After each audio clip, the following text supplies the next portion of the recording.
Salve, salve, galerinha! E dando continuidade aos vídeos sobre as reformas religiosas, hoje a gente vai falar um pouquinho sobre as ações que a Igreja Católica teve que tomar para tentar conter o avanço dessas reformas. Então vamos lá? Com a expansão e a difusão dessas ideias protestantes por toda a Europa, a Igreja Católica e as suas autoridades, elas pensam uma resposta. E esse movimento vai ser chamado de Contra-Reforma. Vão ser ideias, reformas que vão partir de dentro da igreja com o objetivo de trazer de volta a credibilidade espiritual e religiosa para a igreja. Então eles vão pensar em como reafirmar a autoridade papal, em moralizar o clero, eles vão pensar ações e estratégias que atraíssem os fiéis de volta, já que muitas pessoas começaram a ir para as outras religiões que, segundo eles, atendia melhor os seus interesses. Então a igreja vai pensar uma forma de tentar manter seus fiéis e de combater essas novas religiões. Um instrumento da Igreja Católica muito importante e muito poderoso nesse período foi a Companhia de Jesus, uma companhia religiosa fundada pelo padre espanhol Inácio de Loyola em 1534, que tinha uma dinâmica militar e cuja função era difundir a fé católica pelo mundo, promover a catequese de outros povos e até mesmo combater alguns infiéis. Então, dentro da Igreja Católica vai existir uma espécie de exército que era a Companhia de Jesus. E eles lutavam não com armas, mas com as palavras, com a retórica, com a catequização. Então, aos poucos, essa companhia ela vai chegar aqui, por exemplo, no Brasil, no Novo Mundo, e vai expandir a fé, vai converter os índios. Então, a Igreja Católica ela vai ter um instrumento religioso de expansão da sua fé, que foi a Companhia de Jesus. Esses padres jesuítas, eles eram extremamente intelectuais. Então, eles tinham um grande conhecimento das Sagradas Escrituras, da Bíblia, que era uma crítica muito grande dos reformadores, das pessoas, que muitos membros da Igreja Católica não tinham esse conhecimento bíblico muito forte. Então, os jesuítas, eles tinham esse conhecimento e eles aprendiam muitas línguas. E dessa forma, eles conseguiam se comunicar com outros povos, facilitando a catequese e a conversão. Então, muitos desses jesuítas aqui no Brasil, por exemplo, eles aprenderam os dialetos indígenas e assim eles conseguiam ensinar a sua religião para os indígenas, promovendo a catequese e a sua conversão. Então, eles vão ser um instrumento muito poderoso, muito importante, durante muito tempo, para a Igreja Católica se expandir pelo mundo, pelo Novo Mundo, pelas Américas. Uma outra ação tomada pela Igreja Católica foi o Concílio de Trento. O que é o concílio?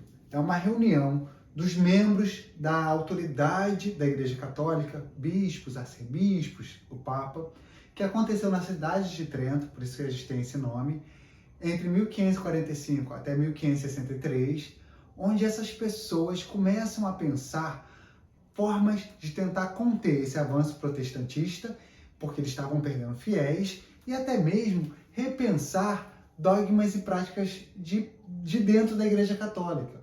Então, por exemplo, desse concílio, o que foi reafirmado? A autoridade papal, o Papa como o grande mentor da Igreja Católica, a ideia de livre-arbítrio, onde as pessoas têm o poder de decisão de fazer o bem ou o mal, e além disso, eles também determinam a permanência do culto aos santos e à Virgem.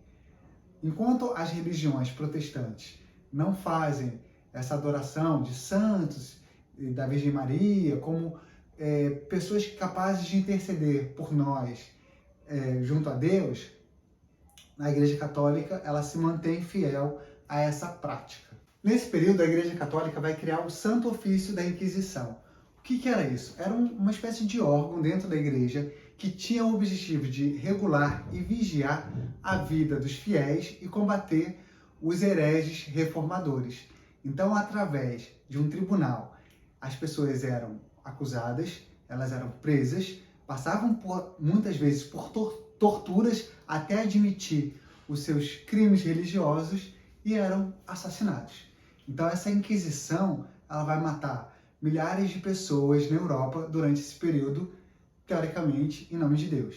Em especial, muitas mulheres serão assassinadas, acusadas de bruxaria, de uma aproximação com o demônio, quando na verdade eram apenas mulheres que tinham algum conhecimento medicinal, mas elas eram vistas como anomalias, como bruxas, por isso eram mortas e queimadas. Então, a Inquisição vai ser uma forma de, através da força e do medo, a Igreja Católica controlar esse avanço das ideias reformadoras na Europa. E não se engane e achar que essa Inquisição acontecia apenas na Europa.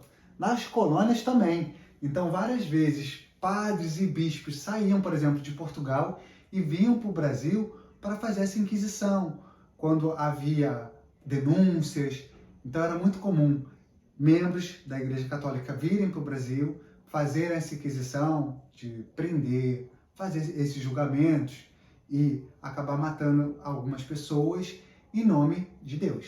Além disso, em 1534, a Igreja Católica também criou o Índex, que era um índice de livros proibidos, ou seja, eram livros considerados hereges que as pessoas católicas, cristãs, não podiam ler. Entre esses livros estavam, por exemplo, a Bíblia Luterana, textos de Galileu, textos de Isaac Newton, textos cientistas. Tanto é que essa lista proibida da Igreja Católica, ela de certa forma vai impedir o desenvolvimento da ciência durante muito tempo. Porque as pessoas com medo não liam, não estudavam esses textos com medo de ir para o inferno. Então, de certa forma, a religião nesse momento, ela atrapalhou muito o crescimento científico do mundo naquele momento. Uma herança desse período vai ser a intolerância religiosa. Porque a partir do momento que surgem novas religiões contestando a Igreja Católica e a Igreja promove essa contra-reforma e muitas vezes fazendo uso da violência e da morte, ela diz que é impossível a gente ter vários dogmas, várias ideias ou várias práticas religiosas no mundo. Então, se a gente parar para pensar, todo mundo tem direito a exercer a sua religiosidade, seja ela como for.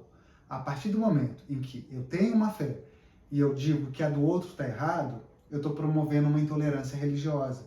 Então é muito importante a gente entender que você tem direito a ter a sua religião, a praticar a sua religião, mas é essencial que você respeite a religião do outro, seja ela qual for, porque ela é do outro, não é sua. Então, galerinha, espero que vocês tenham gostado dos vídeos. Curtam, compartilhem e até as próximas aulas.